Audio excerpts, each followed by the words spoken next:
యేసుక్రీస్తు అంటే అందరూ ఒక కులానికి చెందిన దేవుడు, ఒక మతానికి చెందిన దేవుడు, ఒక ప్రాంతానికి చెందిన దేవుడు అని అందరూ అనుకుంటా ఉంటారు. అలా కాదు. యేసుక్రీస్తు అందరికీ ప్రభు. ఈ భూమి మీద పుట్టిన ప్రతి మనిషికి కూడా నిజమైన దేవుడు యేసుక్రీస్తు. నేను కూడా 4 సార్లు అయ్యప్ప మాల వేసుకున్నాను, 18 సార్లు తిరుపతి వెళ్ళి గుండు చేయించుకున్నాను. కాశీ నుంచి కన్యాకుమారి దాకా ఉండే ప్రతి హిందూ టెంపుల్కి వెళ్ళి నా మొక్కుబళ్ళని తీర్చుకున్నాను. కానీ నాకు ఎప్పుడూ సంతోషము సమాధానం లేదు. ఎప్పుడైతే 40 రోజులు మాల వేసుకుంటానో 40 రోజులు మాత్రమే తాగకుండా ఉండేవాడిని, సిగరెట్లు తాగకుండా ఉండేవాడిని. ఆ తర్వాత మళ్ళీ మాల తీసేసిన తర్వాత అన్ని నా పనులని నేను చేస్తూ ఉండేవాడిని. ఇది కాదు జీవితం అని అనుకుని నేను యేసు ప్రభువుని నమ్ముకున్న తర్వాత చాలా ప్రశాంతంగా ఉంది. మీరు కూడా యేసు ప్రభువుని తెలుసుకోవడం వలన చాలా ఉపయోగకరం.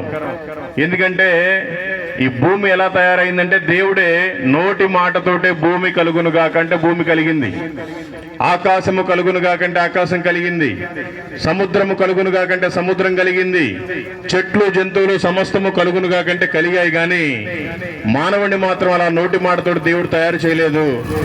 సేమ్ ఆయనలాగే చాలా అందంగా సుందరంగా తయారు చేసుకున్నాడు. మనకి జీవాత్మను పోతే మనం అంతా ప్రాణం పోసుకుని బ్రతుకుతా ఉన్నాం. ఈ లోకంలో మనం పుడుతున్నాం, పెళ్లి చేసుకుంటున్నాం, పిల్లల్ని కంటున్నాం, వాళ్ళకు కూడా పెళ్లిళ్ళు చేస్తున్నాం, వాళ్ళకు కూడా పిల్లలు పుడుతున్నారు, ఏదో ఒక పని చేసుకుంటున్నాం, వ్యాపారం చేసుకుంటున్నాం, ఎవరికి చెప్పా పెట్టకుండా చనిపోతున్నాం. చనిపోతున్నాం అంటే ఎక్కడికి వెళ్తున్నాం ఒకసారి ఆలోచించాలి. మనం చనిపోయిన రోజున మన బంధువులందరూ వస్తారు, ఊళ్ళో వాళ్ళందరూ వస్తారు, ఓ పాడి కడతారు, బొరుగులు జల్లుతారు, తమలపాకులు జల్లుతారు, పూలు జల్లుతారు, తీసుకెళ్లిపోయి పాతి పెడతారు. మహా అంటే 1-2 రోజులు ఏడుస్తారు. ఆ తర్వాత 3వ రోజు 5వ రోజు చిన్నదినం అని చేస్తారు, 11వ రోజు 15వ రోజు పెద్ద దినం అని చేస్తారు. ఆ పెద్ద దినానికల్లా మన ఫోటోను కూడా రెడీ చేస్తారు. కానీ మన ఫోటో మిగులుతుంది, కానీ మనం ఎక్కడికి వెళ్తున్నాం అనేది తెలుసుకోవాలి. ఈ భూమి మీద బ్రతికినప్పుడు మనకందరూ కనిపిస్తారు, అన్ని కనిపిస్తాయి. చనిపోయిన తర్వాత 2 ఒకటి స్వర్గం, ఒకటి నరకం. స్వర్గానికి వెళ్ళాలి అంటే ఒకటే మార్గం, వేరొక మార్గం లేదు.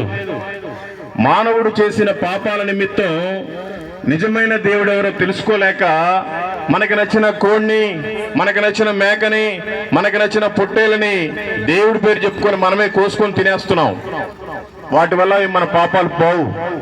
మనం ముక్కుబడి చేసుకొని ఏదో ఒక ప్రాంతానికి వెళ్ళి మనం గుండు గీకించుకుంటాం మన వెంట్రుకలు ఇచ్చి, దానివల్ల మన పాపాలు పోవు.